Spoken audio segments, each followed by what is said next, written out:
Kita mulai. Bismillahirrahmanirrahim. Assalamualaikum warahmatullahi wabarakatuh.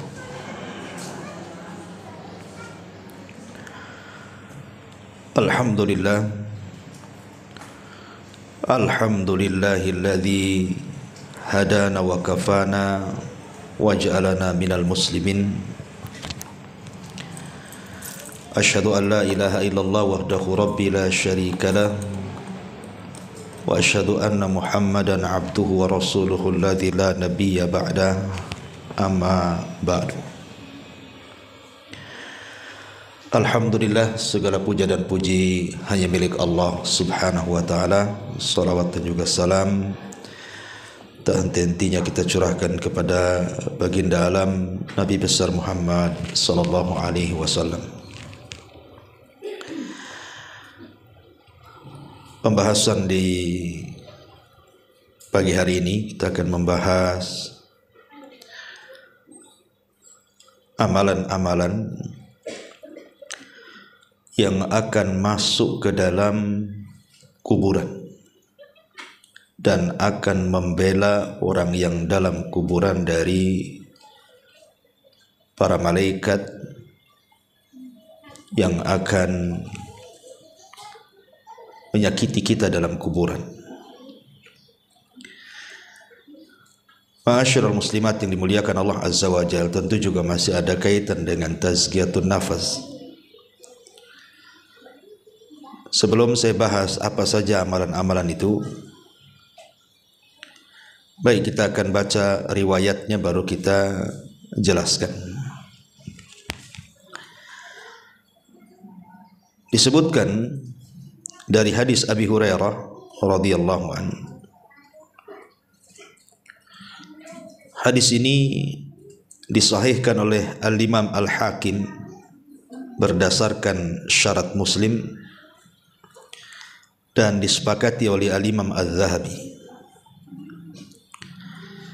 Tetapi sekelompok para ulama mengatakan bahwa isnadnya atau sanadnya tidak sampai sahih, tetapi derajatnya sampai kepada hasan, sebagaimana dijelaskan dalam kitab Majma' Az-Zawaid karya Al-Imam Al-Haythami,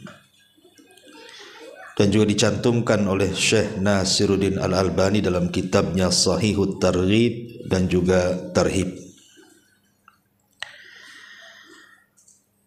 Dari Abu Hurairah radhiyallahu an, Nabi sallallahu alaihi wasallam bersabda, "Innal mayyita idza wudi'a fi qabrihi innahu yasma'u hafqa ni'alihim hatta yuwalluna anhu." Sesungguhnya si mayat ketika diletakkan di kuburnya, maka ia mendengar suara sandal orang-orang yang mengantarkannya sampai mereka kembali pulang. Fa in kana mu'minan, kalau si mayat itu seorang mukmin, kanatis salatu inda ra'sihi, maka salat akan berada di sisi kepalanya. Wa kana siyamu an yaminihi, dan puasa ada di sebelah kanannya. Wa kanatiz zakatu an shimalihi, dan zakat di sisi kirinya. Wa kana fi'lul khairat min sadaqati wassilati wal ma'rufi wal ihsani ilan nas inda rijlaihi. Adapun perbuatan-perbuatan baik yang lainnya seperti sedekah, silaturrahim, perbuatan ma'ruf dan kebaikan kepada manusia lain, maka akan berada di sisi kakinya. Fayu'ta min kibali ra'sihi, lalu malaikat akan mendatangi dari arah kepalanya. Fataqulus salatu, maka salat akan berkata, ma kibali madkhalun. Kata salat kepada malaikat yang hendak mendatangi dari arah kepalanya tersebut akan mengatakan, tidak ada jalan masuk dari arahku. Thumma yu'ta an yaminihi, maka malaikat akan mendatangi dari sebelah kanannya. Fayaqulu siyam, maka puasa akan berkata, ma kibali madkhal, tidak ada jalan masuk dari arahku. Thumma yu'ta an yasari, maka malaikat akan datang dari sebelah kiri. Fataqulus az-zakatu, maka zakat akan berkata, ma kibali madkhal, tidak ada jalan dari arahku. Thumma yu'ta min kibali rijlaihi, fataqulu fi'lul khairati min sadaqati wassilati wal ma'rufi wal ihsani ilan nas, ma kibali madkhal. Maka ketika malaikat mengarah dari arah kedua kakinya, maka berkatalah amalan-amalan kebaikan dari sedekah, silaturahim, perbuatan yang ma'ruf, berbuat ihsan kepada manusia, tidak ada jalan dari arah kami. Fayuqalu lahu, maka dikatakan kepada si mayat itu, setelah malaikat ini tidak bisa mendatangi dari arah kanan, dari arah kiri, akhirnya kemudian si mayat disuruh untuk duduk. Ijlis, duduk kamu. Fayajlis, maka dia pun duduk. Wa qad muthilat lahu syamsu wa qad udhiyat lil ghurubi.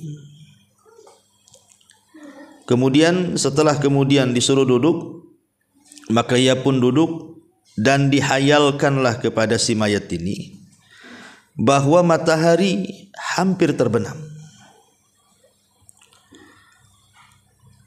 Kemudian dikatakan kepadanya, ara'aitaka hadzal rajul alladhi kana fikum ma taqulu fihi wa ma tashhadu bihi alaihi. Tahukah kamu dengan laki-laki ini yang dahulu ada di tengah-tengah kamu, apa yang kamu katakan tentangnya dan apa yang kamu saksikan atasnya? Fayaqul, maka dia pun berkata,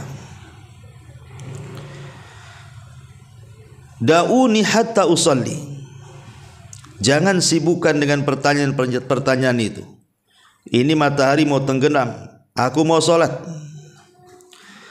Fayaquluna, maka para malaikat mengatakan, innaka sataf'al akhbirna amma nas'al anhu. Kemudian dia pun mengatakan, kamu akan melakukannya, tapi kabarkan dulu kepada kami apa pendapatmu tentang laki-laki itu dan apa yang kamu saksikan atasnya. Kemudian orang ini mengatakan, qala fayaqulu Muhammadun asyhadu annahu Rasulullah. Yang kau tanyakan itu maksudnya Muhammad, dan aku bersaksi dia adalah Rasulullah. Wa annahu jaa bil haqqi min indil, dan dia datang dengan kebenaran min indillah, dari sisi Allah. Fayuqalu lahu, maka dikatakan kepadanya, ala dzalika hayyita wa ala dzalika mutta wa ala dzalika tub'atsu insyaallah. Kemudian dikatakan kepada si mayat ini, di atas hal itulah kamu hidup, di atas itulah kamu mati, dan di atas itu pula lah kamu akan dibangkitkan. Kemudian dibukakan kepadanya sebuah pintu dari sorga. dan dikatakan kepada si mayat ini, hadza maq'aduka minha, inilah tempat dudukmu di sorga. Wa ma'addallahu laka fiha, dan apa yang Allah janjikan untukmu. Fayazdadu ghibtatan wa sururan, maka dia pun semakin rindu, semakin bahagia. Kemudian setelah dia melihat sorga dan dia pun semangat dan bahagia, tiba-tiba yuftahu lahu babun min abwabin nar, padanya pintu neraka. Setelah dibukakan pintu sorga dia senang, tiba-tiba pintu neraka pula dibuka sama dia. Fayuqalu, dan dikatakan lahu kepadanya, hadza maq'aduka minha, inilah sebenarnya tempat dudukmu. Wa ma'addallahu laka fiha, dan apa yang Allah janjikan untukmu, lau asaitahu, seandainya dulu kau di dunia bermaksiat. Fayazdadu ghibtatan wa sururan, maka dia semakin senang karena tidak jadi kan dimasukkan ke neraka. Summa yufsahu lahu fi qabrihi sab'una dhira'an, kemudian diluaskan kuburnya sejauh 70 hasta. Wa yunawwir lahu fihi, kemudian didatangkan cahaya yang tadinya gelap menjadi terang benderang dalam kuburnya. Wa yu'adul jasadu lima bada'a minhu, ya. Lalu dikembalikan ruhnya ke dalam jasadnya. Kemudian fataj'alu nasmatuhu fi nasami at-tayyibi, kemudian ruh yang sudah dimasukkan ke dalam jasad tadi dalam rupa yang sangat baik, wa hiya tayrun ya'luqa fi syajaril jannah, yaitu seperti seekor burung yang bertengger di pohon-pohon sorga. Qala fadzalika qauluhu ta'ala, itulah makna daripada firman Allah Subhanahu wa taala, yutsabbitullahu alladhina amanu bil qauli tsabit fil hayatid dunya wa fil akhirah. Allah akan meneguhkan orang-orang yang beriman dengan ucapan yang teguh di dalam kehidupan dunia dan di dalam kehidupan akhirat.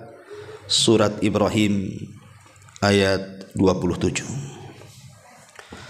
Inilah teks hadis yang kita akan bahas di pagi hari ini. Ma'asyiral muslimat yang dimuliakan Allah Subhanahu wa taala, lihat kisah tadi, bagaimana orang-orang yang beriman yang ketika di dunia banyak mengamalkan amal saleh. Dari amal-amal yang disebutkan dalam hadis ini, amal-amal itu akan masuk ke dalam kubur dan akan membelanya. Kita urut dari berdasarkan riwayat ini. Pertama, salat. Salat inilah yang akan membela kita di kubur kita. Maka jangan pernah meninggalkan salat. Kenapa kemudian permasalahan kubur itu harus seorang muslim itu lebih memperhatikan dengan sangat dalam? Karena Utsman bin Affan radhiyallahu anhu apabila diingatkan soal kubur itu langsung menangis, Bu. Beda kalau diingatkan dengan akhirat padahal ada neraka di situ. Tapi Utsman biasa-biasa saja. Sehingga dikatakan kepada Utsman bin Affan radhiyallahu anhu, kenapa engkau apabila mendengar kisah-kisah tentang kuburan kau menangis? Tapi kalau diceritakan tentang akhirat kamu biasa-biasa saja. Maka Utsman bin Affan radhiyallahu anhu mengatakan, celaka kalian. Bukankah kubur itu raudun min riyadil jannah au hufratun min hufarin nar? Bukankah kuburan itu bisa jadi taman yang menuju ke taman-taman sorga, atau boleh jadi dia adalah sebuah gua yang menakutkan yang akan menembus neraka? Itulah aku menangis. Makanya dari sini salah satu amalan yang sangat luar biasa bisa menyelamatkan kita di kuburan itu adalah solat, karena solat akan masuk ke dalam kuburan kita dan dia akan menjaga kepala kita. Jelas-jelas dia membela ketika malaikat akan datang kepada kita. Dia pun membela kepala kita dan mengatakan, tidak ada jalan untukmu ke sini. Subhanallah, dari sini solat itu penyelamat. Kemudian yang kedua, solat itu adalah ibadah yang paling efektif untuk menggempur dosa. Dalam sebuah hadis Nabi SAW mengatakan, "Ara'aitum law anna nahran bi babi ahadikum yagtasilu minhu kulla yawmin 5 marrat hal yabqa min daranihi syai'un?" Qalu la yabqa min daranihi syai'un. Faqala an-nabiy SAW, "Fadzalika mithlu as-salawatil khams yamhullahu bihinnal khataya." Muttafaqun alaih. Kata Nabi SAW, bagaimana pendapatmu kalau engkau punya sungai di depan rumahmu itu dan engkau mandi 5 kali dalam sehari di sungai yang bersih, yang jernih itu? Bukankah aku akan bersih badanmu dari kotoran-kotoran, debu yang menempel di badanmu itu, atau daki-dakimu akan hilang? Maka sahabat tentu Rasul, kalau orang mandi 5 kali, ya habislah daki di badan tuh. Kata Nabi SAW, itulah solat 5 waktu. Sama dengan kita membersihkan di sungai sehari 5 kali. Lihat bagaimana keutamaan solat. Pertama, menyelamatkan dan membela kita di kuburan. Yang kedua, sebab terbesar dosa kita akan diampuni. Bahkan yang lebih hebat dibandingkan itu, Bu, solat itu penyebab terbesar kita akan mendapatkan nikmat di akhirat melebihi nikmat sorga itu sendiri. Sorga itu sudah nikmat, tapi ada yang lebih nikmat dibandingkan kenikmatan sorga. Apa itu? Ru'yatullahi azza wa jal. Kita akan melihat Allah. Maka siapa yang banyak salat, maka dia akan banyak melihat Allah. Terutama salat subuh dan salat asar, kalau kita senantiasa menjaganya. Dan itu berdasarkan hadis. Nabi SAW mengatakan dalam hadis yang dikeluarkan Bukhari Muslim dari Jarir ibn Abdullah al-Bajali, dia mengatakan, kunna julusan inda Rasulillah SAW, kami lo duduk-duduk di sisi Nabi. Idh nadhara ilal qamari lailatal badri, ketika itu Nabi melihat bulan yang sedang terang-terangnya karena waktu itu sedang purnama. Faqala, maka Rasul mengatakan, amma innakum satarawna rabbakum kama tarawna hadzal qamar la tudhammuna fi ru'yatihi fa in istata'tum alla tughlabu ala salati qabla tulu'i syamsi wa qabla ghurubiha faf'alu. Adapun kalian akan melihat Rabb kalian, kata Rasul, seperti melihat bulan purnama malam ini. Engkau lihat bulan purnama itu, maka sahabat melihat bulan purnama. Lah seperti itu engkau melihat Allah, tidak berdesak-desakan sedikit pun. Maka kalau kalian ingin melihat Allah dan kalian bisa, maka lakukan. Syaratnya apa? Kalau kalian mampu untuk tidak terkalahkan dengan sebuah solat sebelum terbit matahari, maksudnya solat fajar, wa qabla ghurubiha, dan solat subuh, maka kata Rasul SAW, faf'alu, lakukan. Dari sini istinbat para ulama bahwa solat itu adalah sebab terbesar kita mendapatkan nikmat ru'yatullah, melihat Allah. Dan itu juga berdasarkan Al-Quran surah Al-Qiyamah dari ayat 22 sampai ayat 32. Wujuhu yawma idzin nadhirah ila rabbiha nadhirah wa wujuhu yawma idzin basirah tadhunnu alla yaf'ala biha faqirah. Kalla idza balagatit taraqi wa qila man raq wa dhanna annahu al-firaq wal taffatis saqu bisaq ila rabbika yawma idzinil masaq fala saddaqa wala shalla walakin kadzdzaba wa tawalla. Wajah-wajah orang yang beriman pada hari itu berseri-seri, kepada Tuhannya lah mereka melihat, dan wajah-wajah orang kafir pada hari itu muram. Mereka yakin bahwa akan ditimpakan kepadanya malapetaka yang dahsyat. Sekali-kali jangan apabila napas seseorang telah mendesak sampai ke kerongkongan, lalu dikatakan kepadanya, siapakah yang dapat menyembuhkanmu? Dan dia yakin bahwa sesungguhnya itulah waktu perpisahan dengan dunia, dan bertautlah betis kiri dan betis kanan.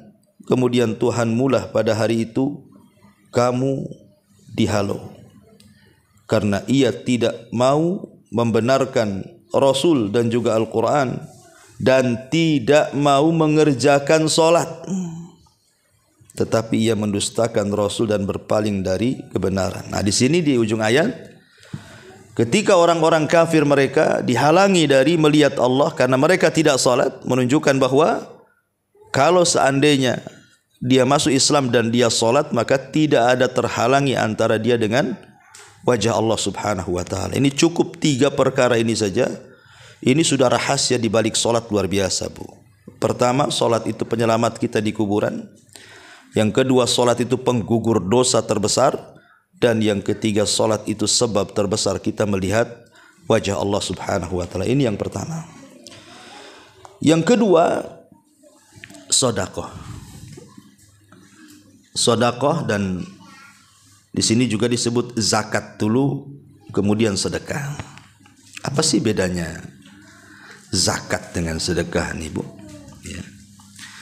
Ma'asyiral muslimat yang dimuliakan Allah Subhanahu wa taala, tentu ada perbedaan antara zakat dengan sedekah, Bu. Ya, walaupun terkadang dalam Al-Qur'an itu mengistilahkan zakat dengan sedekah.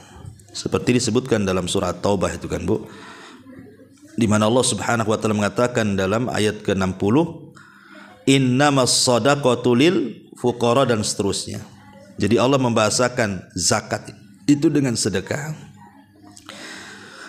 Tetapi sebenarnya ada perbedaan antara zakat, sedekah, dan juga infak.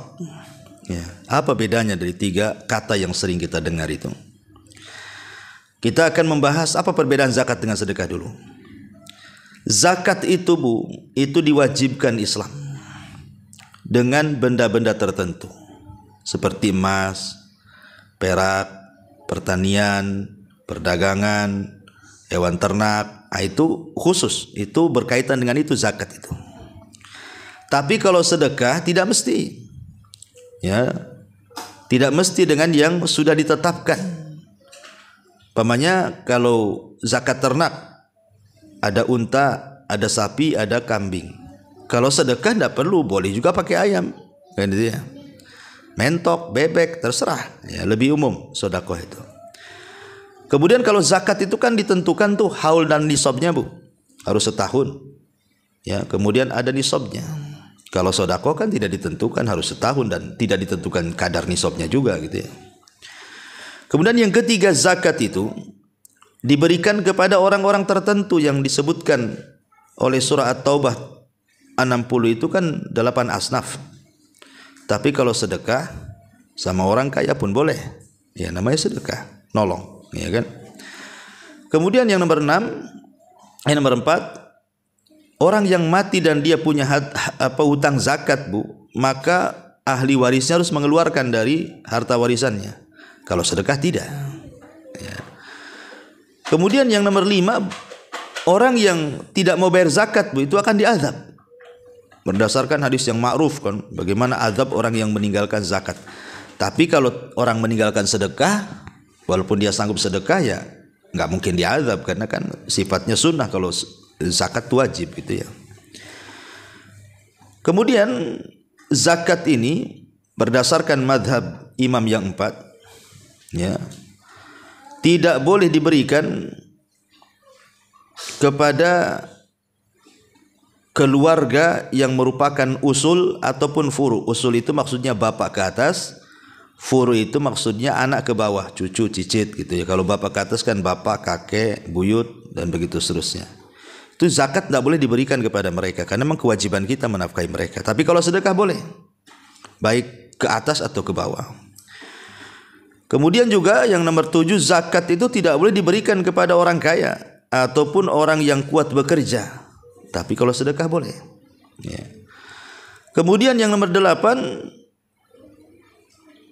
yang paling afdol pada masalah zakat ini diambil dari orang kaya tempatan, kemudian disalurkan kepada orang miskin tempatan juga. Artinya jangan disalurkan keluar, itu yang paling afdol. Bahkan ada yang sampai ulama itu mengatakan tidak boleh dikirim zakat itu ke luar daerah gitu ya. Tapi kalau sedekah kan nggak ada khilaf, Bu. Mau ke orang dekat, mau ke orang jauh, boleh-boleh saja, nggak ada masalah ya. Kemudian zakat itu tidak boleh diberikan kepada orang kafir, tidak boleh diberikan kepada orang musyrik. Tapi kalau sedekah boleh, nggak ada masalah, mungkin untuk melembutkan hatinya. Kemudian yang nomor 10, tidak boleh seorang muslim memberikan zakat kepada istrinya, tidak boleh. Tetapi kalau sedekah boleh, ataupun sebaliknya ya. Jadi inilah perbedaan zakat dengan sedekah. Tapi kalau infak ini lebih umum, Bu. Infak ini tidak mesti harus dengan barang gitu ya. Pokoknya infak ini lebih umum, masuk padanya wakaf, hibah, macam-macam, dia lebih umum lagi ya. Tapi ini bukan tempatnya kita jelaskan. Yang ingin saya jelaskan kenapa kemudian di sini disebut zakat secara khusus, kemudian sedekah secara umum dalam hadis ini. Karena nanti zakat itu akan membela kita dari arah sebelah kanan ya. Zakat itu dari sebelah kiri dulu ya. Sebelah kiri dulu, nah sebelah kanan puasa. Jadi zakat itu akan berada di sebelah kiri kita. Lalu apa sih keistimewaan zakat kok dia bisa membela betul-betul kita ketika di kuburan itu? Yang pertama, Bu, karena zakat ataupun sedekah lah secara umum kan, karena Al-Quran juga sering mengistilahkan zakat itu dengan sedekah. Karena kalau kita lihat keutamaannya, sedekah ataupun di dalamnya ada zakat itu, dia adalah ibadah yang sangat tinggi sekali nilainya di hadapan Allah Subhanahu wa taala. Disebut dengan afdol al-amal, seafdol-afdolnya amal.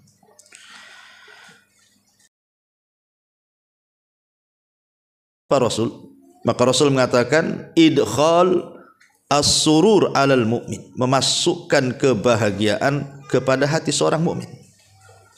Dengan cara apa? Yaqdi an hudainan, ikut membayarkan hutang. Dan membayar hutang bisa dari uang zakat. Ya, jadi ada saudara kita terlilit hutang, kemudian kita punya tanggungan zakat, maka kita zakatkan kepada orang yang terlilit hutang supaya bayar hutang. Kemudian yaqdi lahu hajah, ataupun kepada orang yang punya hajat, mungkin dia miskin, kelaparan dan begitu seterusnya, sehingga butuh dibantu, zakat bisa disalurkan. Karena bagaimanapun orang-orang fakir dan miskin masuk dalam asnaf zakat, dan juga masuk dalam sedekah juga ya. Termasuk juga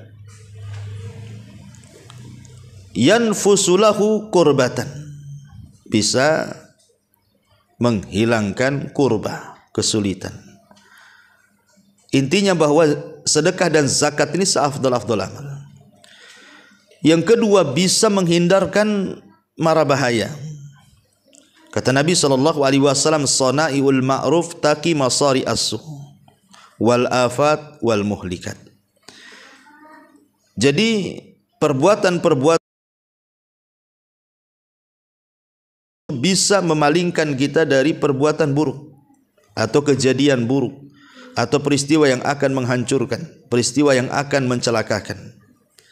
Kita bisa dihindar dari bala dan bencana gara-gara sedekah. Kenapa?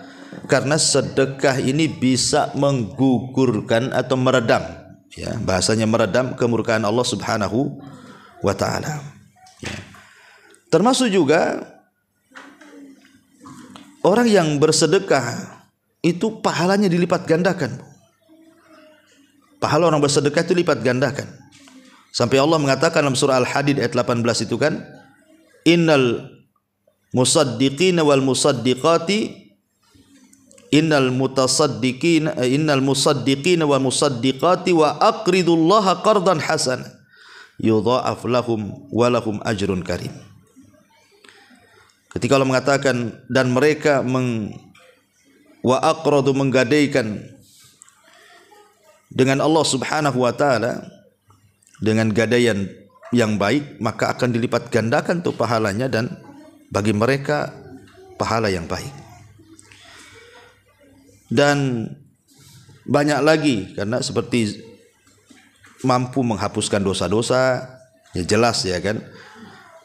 Kemudian juga hartanya menjadi berkah dan bertambah.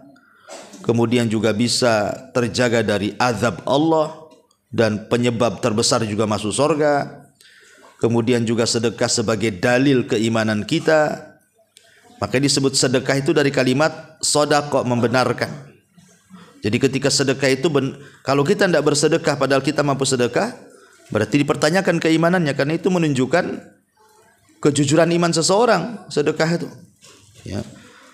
Termasuk juga sedekah ini juga adalah pintu-pintu terbukanya sebuah kebaikan. Macam-macam kebaikan itu banyak masuk dari pintu sedekah. Dan banyak lagi lah, karena sedekah ini seagung inilah, maka kenapa kemudian zakat ini akan membela kita di sebelah kiri kita. Kemudian yang ketiga, puasa. Puasa, ya. Ma'ruf puasa jelas keutamaannya, karena satu hari ibu berpuasa di jalan Allah Subhanahu wa ta'ala, kata Nabi SAW, man shoma yauman fi sabilillah ba'adallahu wajahu anin nari sab'ina kharifa, maka wajah ibu akan dijauhkan dari api neraka itu 70 tahun perjalanan. Sampai di mana nih kalau ibu jalan 70 tahun berhenti itu, Bu? Udah jauh tuh. Sejauh itulah wajah kita dijauhkan dari api neraka. Itu yang puasa sunnah, Bu. Pemanya puasa Senin atau puasa Kamis, itulah pahalanya. Semana dengan puasa wajib. Ya. Kemudian juga puasa sendiri adalah rahasia kesabaran orang. Jadi di balik puasa itu ada rahasia kesabaran yang tidak ada dalam ibadah yang lain, Bu. Jadi ibadah puasa ini terkait dengan 3 kesabaran. Sabar dalam menjalankan ketaatan, sabar dalam menjauhkan kemaksiatan, dan sabar dalam menghadapi qada dan qadar. Adapun sabar menjalankan ketaatan, yang memang puasa harus sabar, kalau enggak batal lah, Bu. Ya kan? Kemudian yang kedua, sabar dari meninggalkan maksiat. Jangan sampai ketika berpuasa ibu gibah, habis puasanya, pahalanya percuma lapar-lapar kan gitu. Ataupun sabar dalam menghadapi qada dan qadar, karena rasa lapar, rasa haus itu bagian dari takdir Allah. Kalau orang tidak makan lapar, kalau orang tidak minum haus, itu udah takdir, dan kita harus sabar di situ. Makanya ketika puasa mencakup 3 perkara ini, bahwa kandungan puasa ini luar biasa, karena dia adalah aplikasi atau perwujudan dari rasa sabar itu sendiri. Dan sabar ini adalah separuh sifat yang memasukkan kita ke surga. Kan ada 2 sifat kalau kita miliki, Bu. 2 sifat inilah penyumbang terbesar kita masuk surga. Pertama sabar, yang kedua syukur. Sabar akan musibah dan syukur akan nikmat. Orang kalau dihiasi dengan 2 sifat ini, inilah yang paling menonjol. 2 sifat orang itu sebab masuk surga. Jadi karena ada terkandung kesabaran puasa dan pahala puasa, pahala orang sabar itu jelas dalam Quran. Innama yuwaffas sabiruna ajrahum bighairi hisab. Kami akan cukupkan orang-orang yang sabar itu tanpa hisab, menunjukkan bahwa puasa itu luar biasa. Ya, akan diberikan pahala yang berlipat ganda yang kita tidak tahu. Apalagi satu-satunya ibadah yang mendekati keikhlasan itu adalah puasa. Kenapa saya katakan mendekati keikhlasan dibandingkan ibadah yang lain? Karena puasa nggak nampak, Bu. Kalau sholat nampak lah ibu takbiratul ihram sampai salam. Kalau sedekah ibu nampak jinjing uang, atau mungkin kalau zakat fitrah nenteng beras. Kalau haji nampak ada manasiknya. Ya. Jadi semua ibadah baca Quran nampak, semua nampak. Tapi kalau puasa nggak nampak, Bu. Umpamanya sekarang hari Kamis umpamanya. Mungkin di antara ibu ada yang puasa, ada yang tidak. Mana ibu tahu di samping ibu puasa? Tahu Ustaz, gimana caranya? Ini kami edarkan aqua gelas, tak diminum sama dia tuh. Jangan-jangan dia puasa tuh. Belum tentu. Jangan-jangan dia memang lagi nggak mood minum kan gitu ya. Mungkin dia sudah bawa dari rumahnya termos isinya kopi dengan teh gitu kan. Ngapain pula aqua gelas katanya. Jadi ya kita kan tidak tahu namanya. Nggak ada ciri-cirinya orang puasa tuh. Nggak ada Ustadz. Tadi selama dibonceng dia ngeludah-ngeludah terus katanya. Itu lagi sariawan ibu. Ya bukan lagi puasa. Jadi nggak bisa. Gimana caranya? Kecuali ngaku. Orang puasa itu ngaku baru dia tahu kita puasa. Minumlah. Afan lagi puasa. Itu kita baru tahu kalau dia ngomong begitu. Tapi kalau dia nggak ngomong, mana tahu dia puasa. Makanya saya katakan puasa itu ibadah yang dekat dengan keikhlasan. Jadi ibadah yang dekat dengan kesabaran, ibadah yang dekat dengan keikhlasan gitu ya. Ibadah yang jauh daripada ria dan macam-macam. Apalagi kemudian puasa sendiri secara kesehatan memang bagus gitu kan. Lah sebab itulah maka puasa pun adalah salah satu ibadah yang akan masuk ke dalam kuburan kita dan akan berada sebelah kanan kita, dan setiap malaikat mau datang dari sebelah kanan dia mengatakan tidak ada jalan untukmu, nyingkir sana, nggak boleh, ini nggak ada jalan untukmu, dipageri sama puasanya. Jadi dari atas dipageri oleh solat, kemudian sebelah kanan oleh puasa, sebelah kiri pula oleh zakat. Nah, berarti tinggal sebelah kaki aja, ya kan? Kepala selamat, kanan selamat, kiri selamat, berarti yang tidak selamat tinggal kaki ini. Tapi kaki pun akan selamat kalau seandainya kita mengerjakan kebaikan-kebaikan atau kebajikan-kebajikan. Kemudian di antaranya disebut dalam hadis ini pertama sedekah, dan tadi saya sudah bahas. Kemudian yang kedua silaturahim, ya, menyambung silaturahim yang putus dengan saudara, dengan kerabat, dengan orang tua disambung gitu ya. Kemudian wal ma'ruf, ya, dan juga al ma'ruf. Apa itu ma'ruf? Ya, ma'ruf itu ya macam-macam penafsiran para ulama, seperti umpamanya ma'ruf itu setiap kebaikan itu disebut ma'ruf. Ya, setiap kebaikan itu disebut ma'ruf.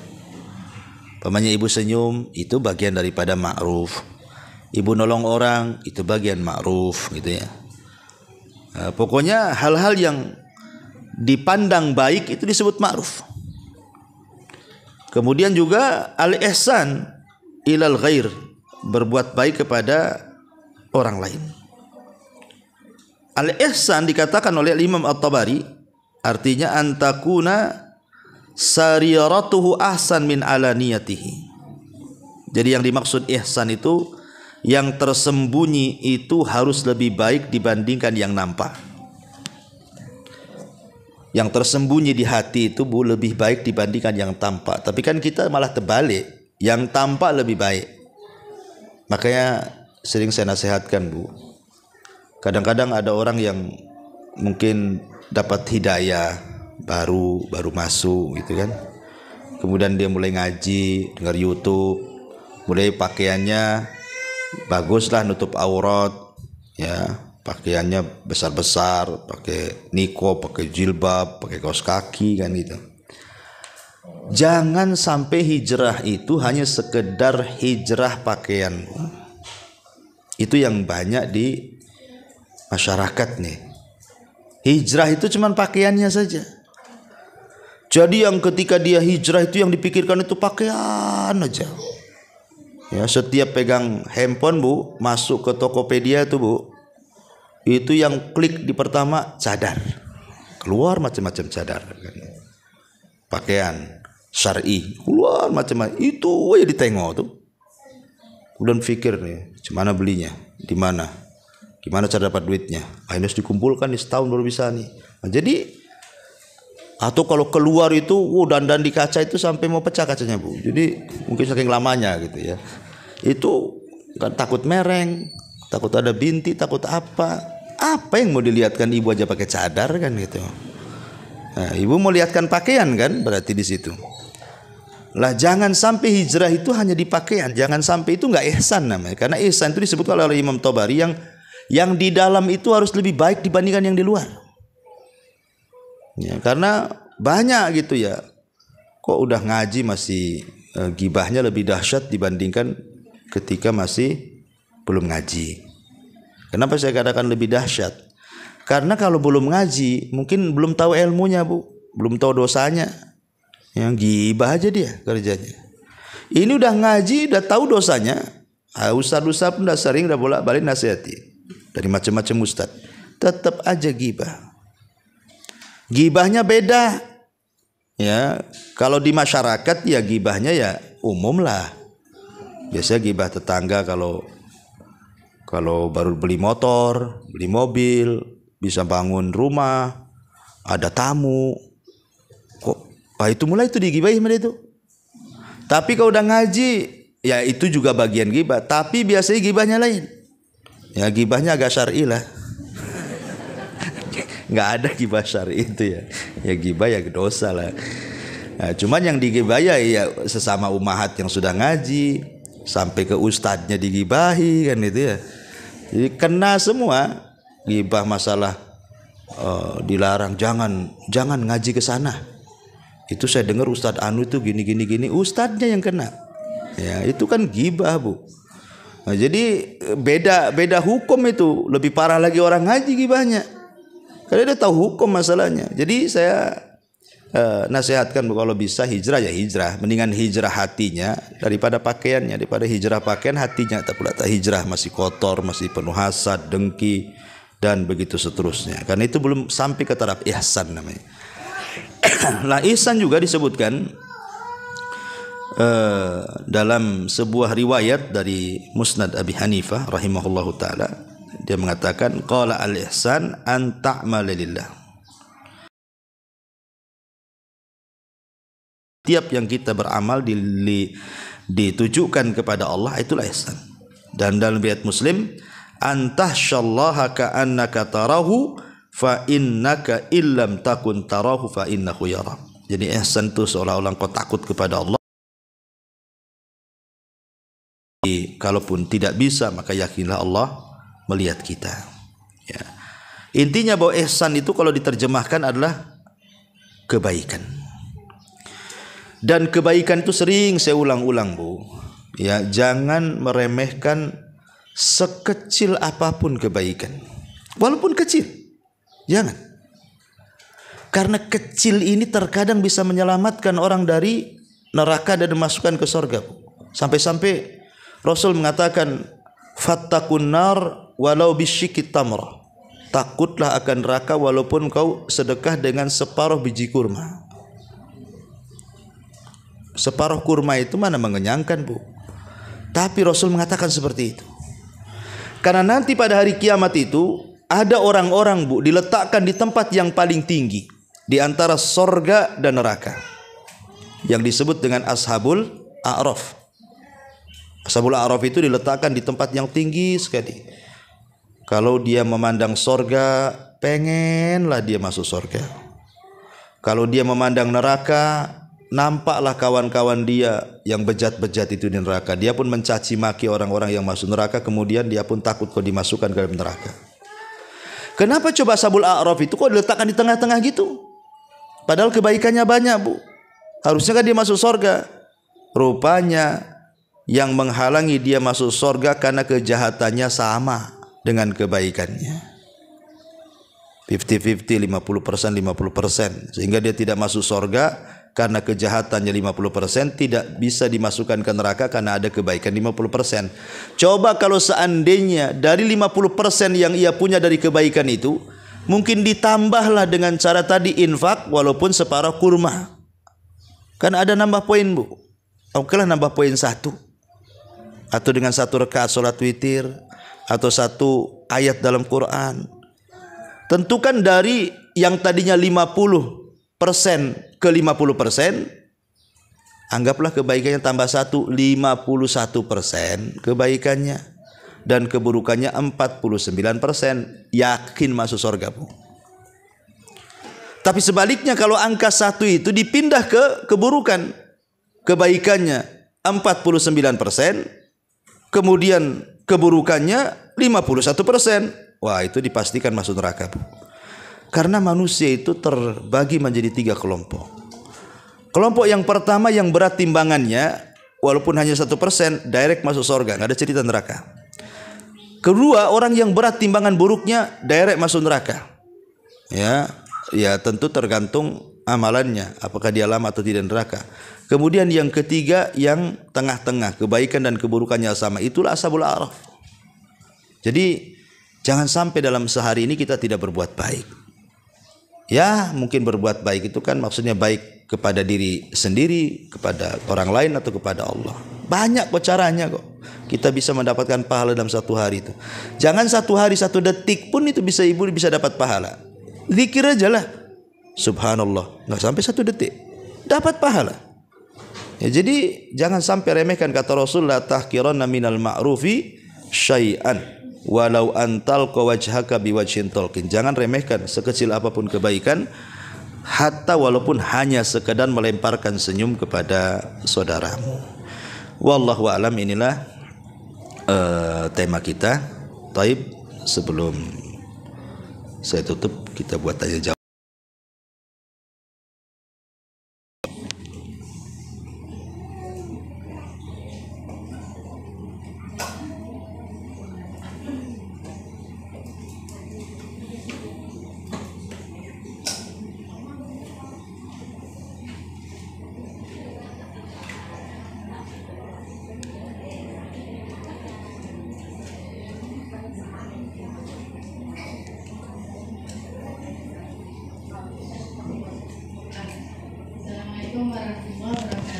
Ya, waalaikumsalam warahmatullahi wabarakatuh. Ini tentang ashabul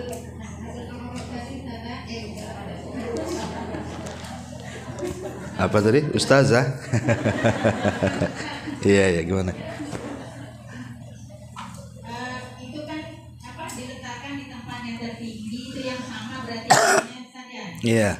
Jadi itu apakah selamanya di situ atau bagaimana saja? Iya. Ashabul A'raf itu sebagian ulama menjelaskan bahwa mereka orang yang terakhir dihisab. Mereka adalah orang yang terakhir dihisab. Jadi orang itu dihisab semua, dia pula yang terakhir itu. Tetapi ujung-ujungnya Ashabul A'raf masuk surga juga dengan syafaat. Ya, tapi kan dia harus tunggu di situ lama. Karena nunggu orang dihisab satu-satu, baru yang terakhir mereka kan. Ya, walaupun kemudian mereka tidak masuk neraka, tetap dapat syafaat dan rahmat Allah, mereka masuk ke dalam surga. Tetapi lamanya mereka di situ kan cukup menyiksa mereka, yaitu karena ada dosa di situ. Tetapi juga tidak diazab seperti penuh neraka karena ada pahala di situ. Ya tidak selamanya di situ, tetap ujung-ujungnya masuk. Karena di akhirat itu tidak ada 3 tempat, yang ada cuma 2. Ujung manusia itu cuma 2. Masuk neraka atau masuk surga.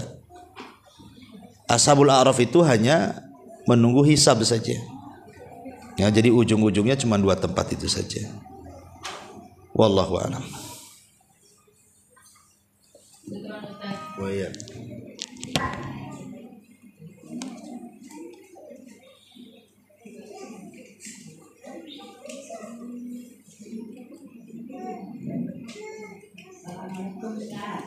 Ya, waalaikumsalam warahmatullahi.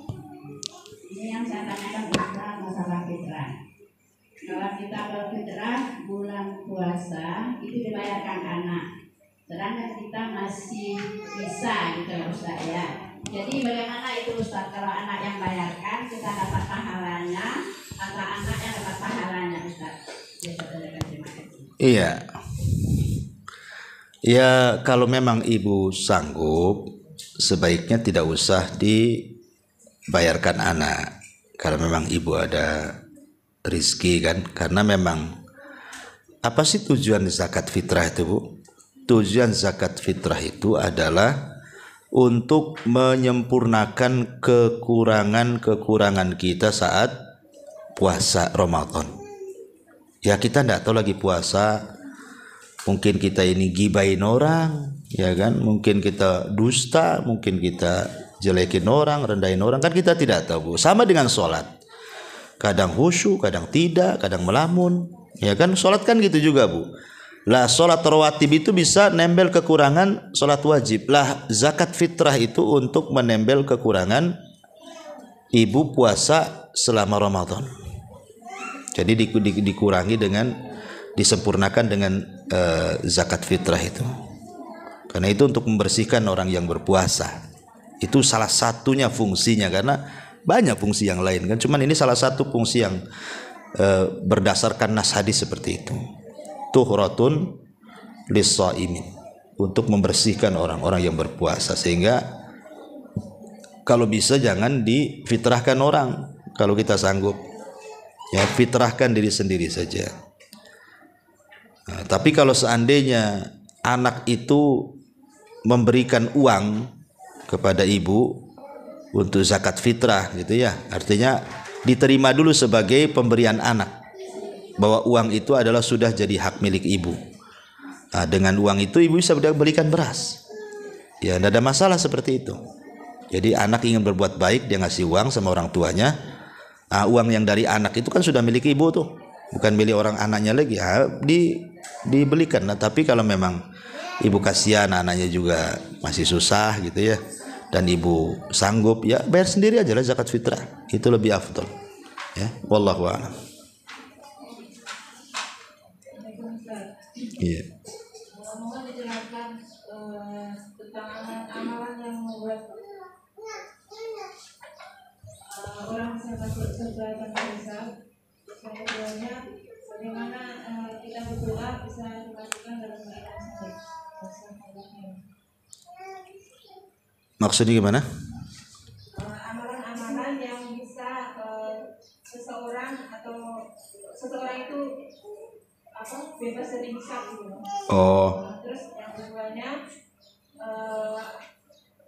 doa atau amalan yang bisa kita mati dalam keadaan sahih. Husnul khotimah. Wa iya. Ya, alhamdulillah. Salatu wassalamu ala Rasulillah. Amma ba'du.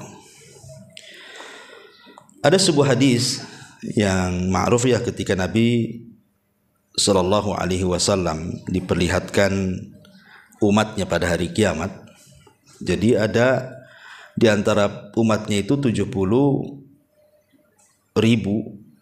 yang masuk surga tanpa hisab dan azab.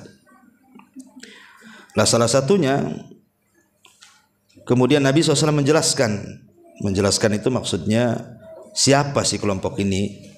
Maka Rasul Shallallahu Alaihi Wasallam menyebutkan 4 sifat. Ya, 4 sifat. Pertama, alladzina la yastarqun, orang-orang yang tidak minta diruqyah. Sebenarnya minta diruqyah boleh, ya, kalau memang mendesak, kata Syekh bin Baz, kalau tidak salah, kalau memang tidak ada cara lain pengobatan, maka ruqyah itu sebagai alternatif terakhir gitu maksudnya. Maka itu tidak mempengaruhi, tidak terkeluar dari 70 orang yang masuk surga tanpa adab dan hisab. Tapi kalau sebenarnya obat lain banyak, ataupun dia pun bisa meruqyah diri sendiri, ngapain Pak orang lain ngeruqyah dia kan gitu ya. Nah, maka ketika kita ada alternatif yang lain, sedikit-sedikit minta ruqyah, ya itulah yang terkeluar dari orang-orang yang tanpa hisab dan adab. Kemudian yang kedua, walayak tahun, orang yang menggunakan besi-besi panas dijadikan pengobatan. Kenapa? Kan ini mengurangi tauhid. Sama dengan ruqyah, minta ruqyah mengurangi tauhid karena takut ada ketergantungan hatinya dengan si peruqyah bukan dengan Allah. Ataupun orang yang berobat dengan besi yang disundut itu, dengan besi panas, takut timbul rasa takut yang berlebihan sehingga dia takut kepada besi bara api dibandingkan takut dia kepada Allah Subhanahu wa taala. Ya. Kemudian kata Nabi SAW, nganggap sial barang, benda, binatang, mimpi. Nah, itu karena mengurangi tauhid juga. Dan yang terakhir, wa ala rabbihim yatawakkalun, dan kepada Rabbnya mereka pun bertawakal kepada Allah Azza wa Jalla. Memang ini agak berat, Bu. Ya, berat ya. Tawakal itu bukan perkara yang mudah, memang berat sekali karena itu kan menyandarkan hati kepada Allah. Terkadang ketika kita ini diuji oleh musibah saja, kadang-kadang hati kita ini bisa berubah ya. Enggak susah untuk tawakal kepada Allah tuh. Baru diuji sedikit saja kita tawakalnya kepada makhluk. Ya, kadang-kadang seperti itu. Tapi kalau orang bisa melalui 4 perkara ini ya, insya Allah berdasarkan sabda Nabi dia akan masuk surga tanpa hisab dan adab. Termasuk juga para mujahidin. Ya, orang-orang yang berjihad di jalan Allah Subhanahu wa taala. Ya, tetapi apakah orang yang mati syahid itu juga harus mati di medan tempur? Tidak. Niat ingin mati syahid aja kalau meninggal di rumahnya sudah dianggap mati syahid. Ya. Ya, intinya Bu, banyak-banyak berdoa minta kepada Allah agar diwafatkan kelak tanpa hisab dan azab. Ya. Ini yang pertama. Pendek-pendek aja. Yang kedua tadi penyelamat apa tadi? Amalan penyelamat azab kubur. Ulangi Bu. Oh, dimatikan dalam keadaan husnul khotimah. Ya banyak Bu. Intinya kalau husnul khotimah kan berkaitan dengan amal soleh Bu. Pokoknya Bu, banyak amalan-amalan yang jelas. Seperti umpamanya ibu sebelum tidur. Sebelum tidur itu Bu, ibu perbanyaklah di situ, entah baca Quran, entah zikir, doa-doa tidur, ya. Perbanyak amal soleh sebelum tidur itu. Kalau Allah Subhanahu wa taala takdirkan kok ibu nggak bangun lagi, alias mati, insya Allah Bu, ibu husnul khotimah. Kalau sebelum tidurnya ibu tidak melakukan maksiat dan disibukkan dengan ibadah. Kenapa? Karena orang yang menjaga wudhu saja sebelum tidur, umpamanya ibu belum tidur kemudian menjaga wudhu, saat ibu tidur itu jadi ibadah Bu. Karena ada malaikat samping kiri, samping kanan kiri ibu. Kalau ibu berguling ke arah kanan, malaikat sebelah kanan mengatakan, ya Allah ampuni orang ini, ya Allah rahmati orang ini. Apabila dia berguling ke sebelah kiri, maka malaikat sebelah kiri juga akan mengatakan sama, ya Allah ampuni orang ini, ya Allah rahmati orang ini. Masalahnya ini guling-guling sana sini Ustaz. Tetap dia didoakan malaikat sampai pagi. Sehingga kalau Allah takdirkan didoakan malaikat sampai pagi, otomatis dia kalau meninggal husnul khotimah lah. Jadi orang itu mudah melihat husnul khotimah atau tidak, lihat amalan sebelum tidurnya Bu. Kalau amalan sebelum tidurnya begadang, maksiat, dugem, minum dan begitu seterusnya kan. Kemudian pulang langsung tidur, kok besoknya enggak bangun lagi, itu alamat sul khotimah tuh. Ya, kemudian juga selain daripada itu yang khusus ya seperti talabul ilmi. Ibu datang dari rumah kemari niatnya karena ingin belajar. Allah takdirkan di tengah jalan mungkin ada yang ugal-ugalan, ibu sudah hati-hati tetap juga ditabrak orang, Allah takdirkan pula meninggal. Insya Allah meninggalnya husnul khotimah. Kenapa? Karena memang sedang berjalan ke tempat ilmu. Ya. Seperti kasusnya seseorang Bani Israel yang membunuh 99 jiwa, kemudian digenapkan dengan seorang pendeta yang tidak punya ilmu, akhirnya ditanya tak tahu, marah, dia dibunuh jadi 100. Lah salah satu yang menyebabkan orang pembunuh 100 jiwa masuk surga itu karena dia disarankan oleh seorang alim untuk datang ke sebuah daerah, di situ banyak orang ulama, banyak alimnya, banyak ahli ibadahnya, suruh belajar. Makanya dia semangat menuju desa tersebut, di tengah jalan dia meninggal. Tapi Allah takdirkan masuk surga kan, baru melangkah dia tuh.